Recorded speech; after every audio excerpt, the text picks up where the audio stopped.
Hi, this is Ryan Bush with Pacific Reiki. Since some people may not be familiar with Reiki, and there's a lot of unclear information out there, in this video I'd like to talk a little about what Reiki is. Basically, Reiki is a traditional Japanese form of energy work that's often used for stress reduction, to bring peace and calmness, and to promote healing. It's about much more than just temporarily feeling good. Reiki is an overall set of tools for transforming ourselves by bringing all parts of our body, mind, and energy into balance, helping us become more resilient, connect with our whole selves, and making awakening experiences more possible.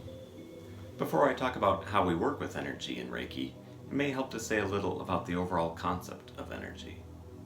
Like many traditions from around the world, the system of Reiki says that everything is fundamentally made of energy. In Japanese, ki means energy, similar to chi in Chinese, prana in Hindi, and many other names in other languages. It might sound counterintuitive to say that everything is made of energy, but physics agrees, saying that at the subatomic level, even the most solid-seeming things are basically fields of energy. However, there are many different kinds of energy, with some vibrating at a faster rate than others.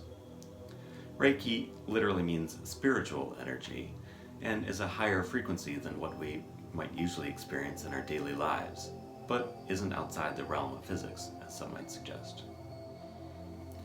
We can all feel the energy coming off our bodies, or off other people's, animals, trees, or other things.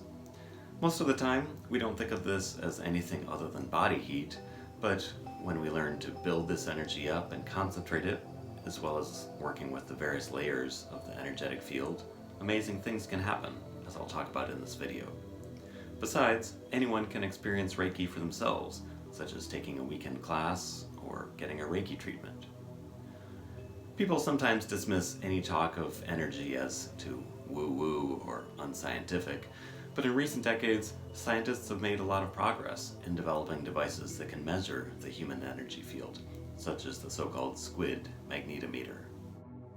And medical practitioners are starting to appreciate the benefits of Reiki, with some hospitals using Reiki in operating and recovery rooms as early as the 1990s. I'm not going to go into detail about the science here, but just want to mention that there are good reasons for even skeptically minded folks to take Reiki seriously. With that in mind, now let's take a look at the system of Reiki. As developed by Mikao Usui in Japan in the early 20th century, the overall system of Reiki includes several parts.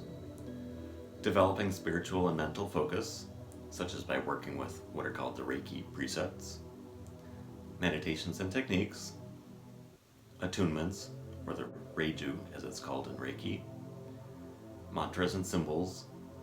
And sharing energy, whether it's with ourselves or others, and that's sometimes called hands-on healing. In this video, I won't go into a huge amount of detail about the system of Reiki, but I'll give a brief overview. In one way or another, all parts of the system can help bring ourselves into more harmony and balance and connect with our whole selves. First, let's look at developing spiritual and mental focus. One of the main ways of developing focus is by concentrating on the Reiki precepts. For today only, don't bear anger, don't worry, be grateful, practice diligently, and show compassion to yourself and others. In our daily lives, it's easy to approach things from our ordinary perspective, where we might be caught up in things like fear, anger, sadness, jealousy, or other so-called negative emotions. So, the Reiki precepts are a set of reminders about how we can shift out of our ordinary way of being and enter another way of being that's lighter, more open, expansive, resilient, and connected. In the system of Reiki, we call this the Reiki space, and there's a lot more to say about it, but it's basically one way of talking about what could also be called the higher self, the true self, the whole self, the superconscious, capital S self, Buddha self, Christ consciousness, or many other names. It's important to not get caught up in any associations we might have to any of these terms, and I'll post other videos talking about the precepts, the Reiki space, and the various levels of the self. But for now, we can think of the precepts as reminders to not get stuck in unhelpful ways of being. There's a time and a place for fear, anger, sadness, and all kinds of emotions, but we don't have to be stuck in anything that's not helpful. The second part of the system of Reiki are the meditations and techniques. There are a lot of different meditations and techniques that we use in Reiki, but to give some examples, some involve working with our breath to concentrate our energy, some help release stuck or stagnant energy, some help work with various energy centers in the body, and some help calm the mind. Overall, there are a huge number of tools for working with all parts of our body, mind, and energy, and after comparing many different traditions, I found Reiki to have some of the most effective techniques available.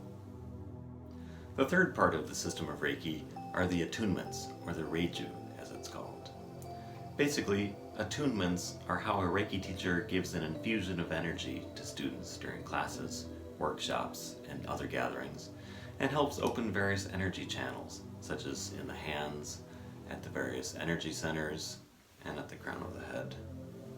This helps train their energetic field to resonate in the ways that are needed to practice Reiki, and makes it easier for them to grow their energy. In some ways, this is similar to energy sharing that's done in other traditions, for example the Shaktipat transmission from Hinduism, the opening process in Subud, and initiations in various other traditions. However, it's a safe and gentle process, and is compatible with all faiths, philosophies, and worldviews. The fourth part of the system of Reiki are the mantras and symbols. Each of the main energy centers has a mantra or phrase associated with it, as well as a symbol, which we can use to help us concentrate our energy in that center. So, there's a mantra and symbol associated with the belly, or the hara as it's called in Reiki, another mantra and symbol associated with the heart, another associated with the head, and another with the space above the head. Whatever area we want to focus on, we can repeat the mantra and or visualize the symbol, as well as using our hands, our breath, and our attention to further concentrate our energy. The final part of the system of Reiki is sharing energy, whether with ourselves or with others. This is the element that's most commonly associated with Reiki, and includes any time we enter the highly energized state known as the Reiki space, whether we share energy with ourselves or with others, and whether our hands are directly touching the body, slightly off the body, or done at a distance. Some people may not feel comfortable with direct hands-on treatment, so it's important to keep in mind that Reiki can be done very effectively without any direct physical contact. During a Reiki session, we start by raising our energy to enter that highly energized state. We calm our minds, breathe deeply, and open as fully as we can. If we're giving Reiki to ourselves, we could start by concentrating our energy wherever it feels the strongest, and then share that energy to other parts of our body by using our hands, breath, and our attention to concentrate the energy. It's a lot like lighting a candle in one of our energy centers, and then using that to light up our other energy centers. If we're sharing Reiki with someone else, we could use a similar method to share energy with them.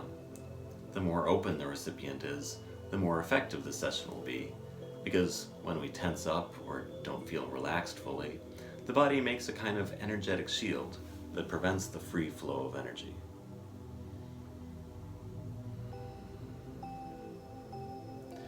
There are many different aspects to what can happen during a Reiki session, such as clearing stuck or stagnant energy, waking up various energy centers, and balancing energy in different parts of the body, as well as promoting healing.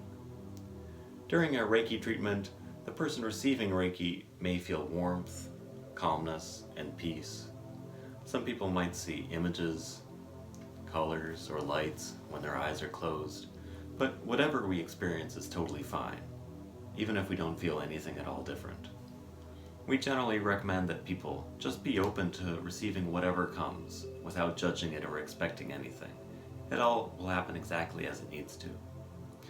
The great thing is, we can share energy with anyone and anything, with people, animals, trees, or anything.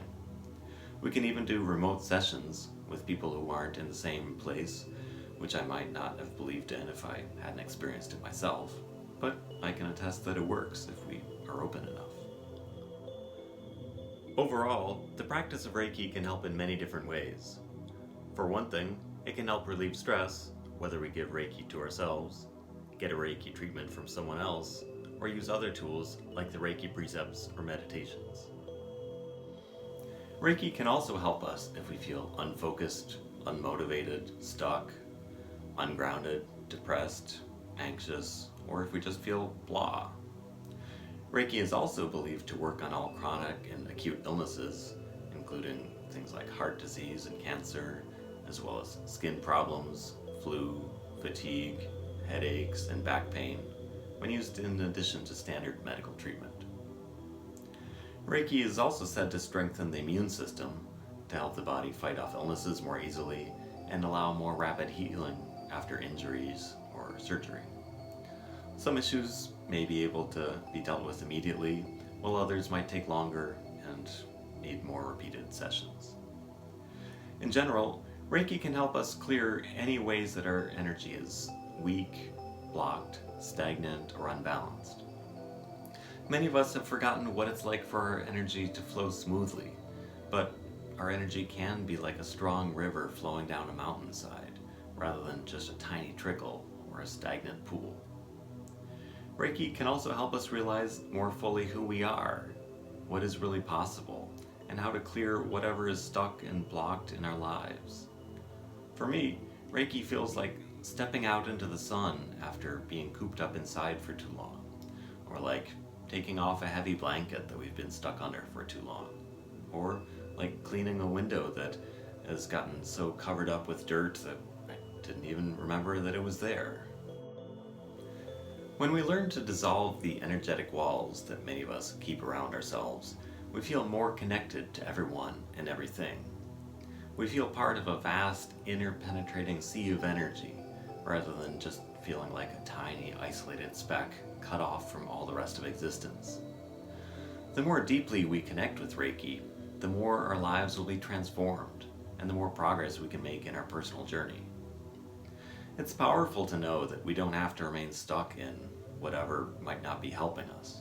If we're stressed out, feeling down, distracted, upset, in pain, or in many other kinds of suboptimal ways of being, Reiki can help a lot. Instead of constantly getting blown off course, we can quickly calm ourselves, center and ground ourselves, and get back on track so we can do the important things that we came here to do.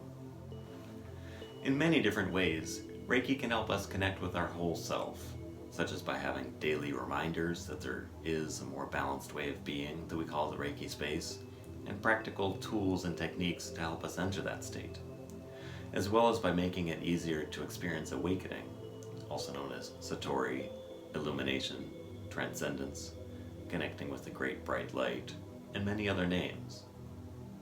No matter what faith, philosophy, or worldview anyone might have, or what challenges we might face at any part of our body, mind, and energy, Reiki can help. We have all the tools we need, we just have to use them. If anyone has any thoughts or questions, please let me know. Peace, love, and blessings.